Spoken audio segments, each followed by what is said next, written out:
কিন্তু আল্লাহকে ভয় করে মুখে বললে হয় না।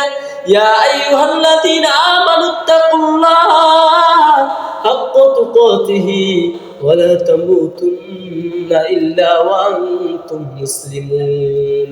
হে ঈমানদারেরা, তোমরা তাকওয়াবান হও, তোমরা আমাকে ভয় করো, এমন ভয় করো, এমন ভয় করবা অন্ধকার রাতে তুমি যখন হাঁটো তোমার হাত পর্যন্ত দেখা যায় না, তারপর তুমি কতটা ভয়ে থাকো।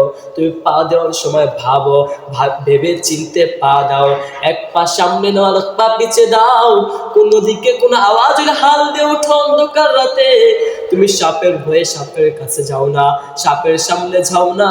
সাপের সামনে যাইলে দুই একটা যদি সাপ দেখো, হাও মাও করে চিৎকার দিয়ে ওঠো, সেটাকেই বলে ভয়। আর আল্লাহকে ভয় করো বলে, কিন্তু আল্লাহর সাথে সম্পর্ক করো না। কেন সম্পর্ক করো না ভাই? আমরা এটাকেই তো আসল ভয় বলবে।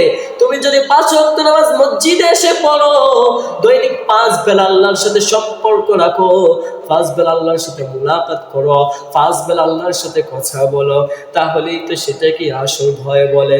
কিন্তু তোমার আল্লাহর সাথে কোনো সম্পর্ক নাই, আল্লাহর সাথে কোনো মুলাকাত নাই, তুমি আল্লাহকে ভয় করো।